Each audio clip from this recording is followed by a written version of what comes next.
Hey, Thrand here. And I'm here with a very unusual piece of armor. It was very popular and it was a status symbol in Japan. We have one from Iron Mountain Armory, and it's called a Hachigane.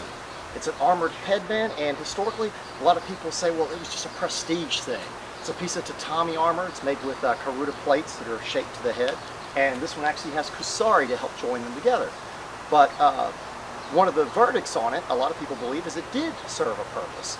And in most styles, like you'll see in Kendo, and in different martial arts, let's say in actual other styles of Japanese martial arts, you'll see a little sharp strike that's right out of Kendo, a short strike that is a cranking motion, where you just kind of tip the blade. It's very difficult to defend against.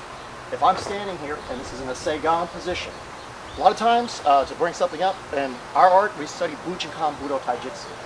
We would consider this Seigan. A lot of people would see me do this and immediately go, oh my God, that is wrong. Well, we have our own style, so we have some things that are slightly different. We could do it this way.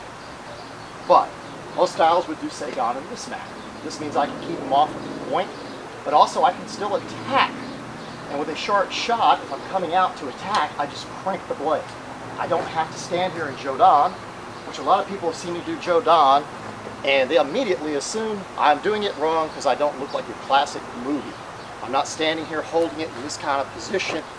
Right, there's always that expectation that your elbow and arm are parallel to the deck, when really you want your elbow pointing perpendicular. This has to do with armor. The reason my elbow is down in the Bujinkan is if I'm in position, if a strike were to come in and hit my kusari, because a lot of times this is just kusari on the elbow, my elbow could be shattered, damaged, just from the impact of katana. We know how much force is behind it. We tested it. Like we did a video on actual, do swords have blunt force trauma? Well, of course they do. It's not as much as an axe, but it's enough to damage your elbow and you couldn't use your arm. So that's why we do this.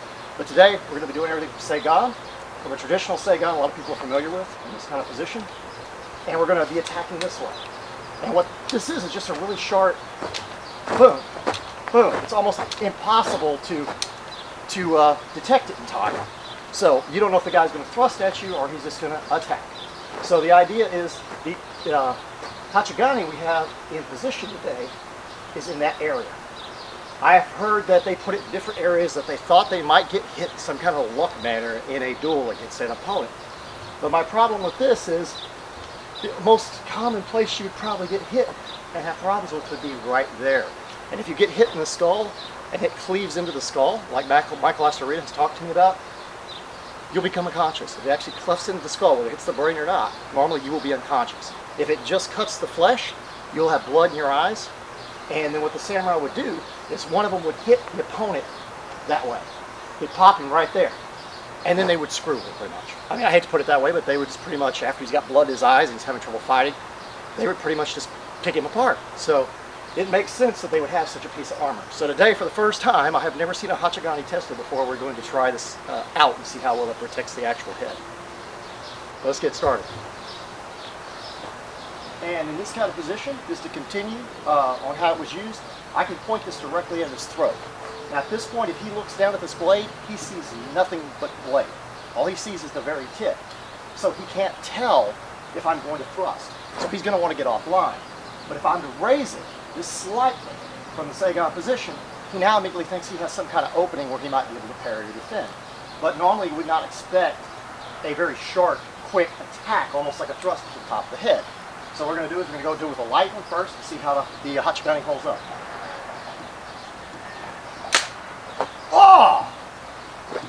Got a nice indentation in it, but I see no damage to the skull whatsoever. That was a nice light, sharp one, and you can see how quick that is and how easy it could happen without you expecting it. Our Hachigane's damaged, but clearly the wearer is not bleeding, and he has no damage to his skull. It would definitely hurt, but I think he survived that attack. He most certainly survived that attack. I know it would hurt, but I think it did its job. We can try a little harder one if you like. Alright, we should do it again, and we're going to do it with a little more power.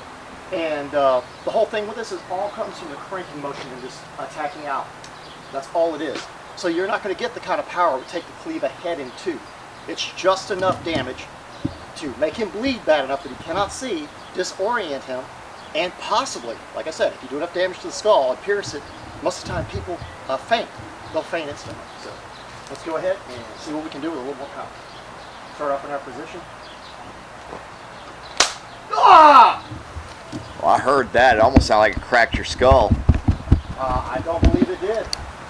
I'll be damned. That's probably the hardest we're going to be able to hit it. Let's go ahead and remove our Hachigane and see how bad he's hurt.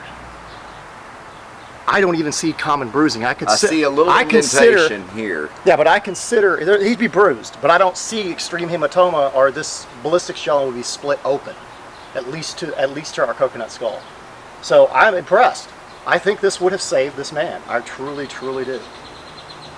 So I'm knowing now that we need to try it without it and see what kind of damage it does to the skull. Let's go ahead and try that next.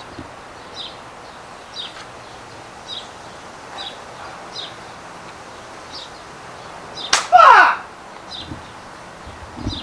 And let's see what we got here. We've definitely cleft through the skin, and I hate to say it, I don't see a lot of blood coming out, but there is a hole in our skull. Our skull is actually split into. So that means this man would have a hole in his skull and possibly be losing cerebral fluid, which could cause him to pass out. But it might not be quite deep enough, but it is in the skull. We cleft into the skull with that short of an actual attack. It's hard to see because the gel closes back over like a wound would, but we cleft into the skull. It actually cracked the skull some as well. Might try it one more time just to see what it does on the second attack. I gave it quite a bit though. It is a short attack, and anytime you do a short cranking attack, even in HEMA or any art like that, what you lose in power, you gain in speed and not telegraphing the blow, making it more likely to hit. So you can see how this would be very difficult to defend against. And the Hachigane would definitely be good if you had no other armor and as a formal condition, or you were wearing it as a prestige thing to get away with it. Makes told I would definitely wear one back then.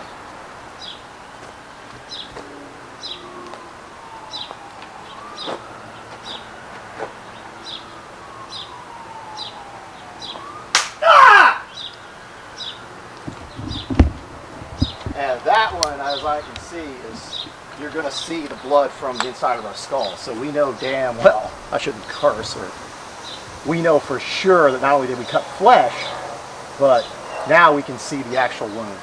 And that looks a lot like what they describe in text too, how it runs down into the eyes. And mind you, this is cerebral fluid. This is the fluid that would hold your brain and keep you conscious. If this starts running out, that's it. If you don't pass out from the initial impact, you're over. The technique, as I thought, worked, especially in unarmored combat, but I never thought it would work so well, and how well and easy it pierced the skull, even with this heavy 20% ballistic shell. And I would definitely wear the Hachigane. Like I said, even if it's just a fashionable thing, it served a purpose. I could see this saving a duelist. Somebody like in Miyamoto Masashi's era, if they were still wearing them, I'm not sure the exact time period, it would work wonders. I think it's a good piece of armor. It's something that doesn't look like armor, so you go to a, let's say some kind of negotiation or meeting, and it looks like it's a fashionable thing to show your warrior status, you know, that you're a shogun or a samurai or what have you, bushido. And yeah, so I think we're the first people to ever test such a thing. And remember, Iron Mountain Armory, Michael Astorita, is going to be sending us that awesome armor. The Niamato plate armor, where the dough is actually full plate. It's going to have full kusari kote and everything. So, and multiple layers with the sode, the shoulders. So anyway, I hope you all, and the kabuto, the helmet. So that's going to be fun to test on one of these. But I hope you all enjoyed the video. Oh, and don't forget about the t-shirts with the design. One of our viewers designed. We should be having those shirts come in. They're just taking a little bit longer than we expected. We got a really good deal on them, but it's taking a little bit longer. We will get your shirts out to you. Right, but it was a viewer design. It was a viewer design. What was the gentleman's name? I will put it up. We can put it up on the actual here. I mean, I have to look it up. We'll have it in the lower 1/3 of the screen. You'll see. Yeah, we'll put it up so you can see who did it, because it's impressive to have him doing the work for us. It is beautiful. Well, yeah, we're going to start using it for some of our own channel art. And so if you're a member of the Thrand Boat Crew, or the closed group on Facebook, or friends with one of us, or you watch our post regularly on the actual like channel on Facebook, you'll see the shirts. The shirts have been put up so everybody can see them. And everybody unanimously agreed that they thought that was a wonderful design. They should be coming out to it. We have Michael Astorita to thank also for helping us get the deal on the shirts. So all in all, go by and check out Iron Mountain Armory, or Japanese-armor.com. We'll put the actual right address here, and I'll even link the Hachigane in the bottom in the description below, so you can go look at the specific piece of armor and check it out if you're interested in it. A very cheap piece of armor, very elegant, beautiful piece of armor that could save your life in actual Japanese dueling or Japanese combat. Farewell.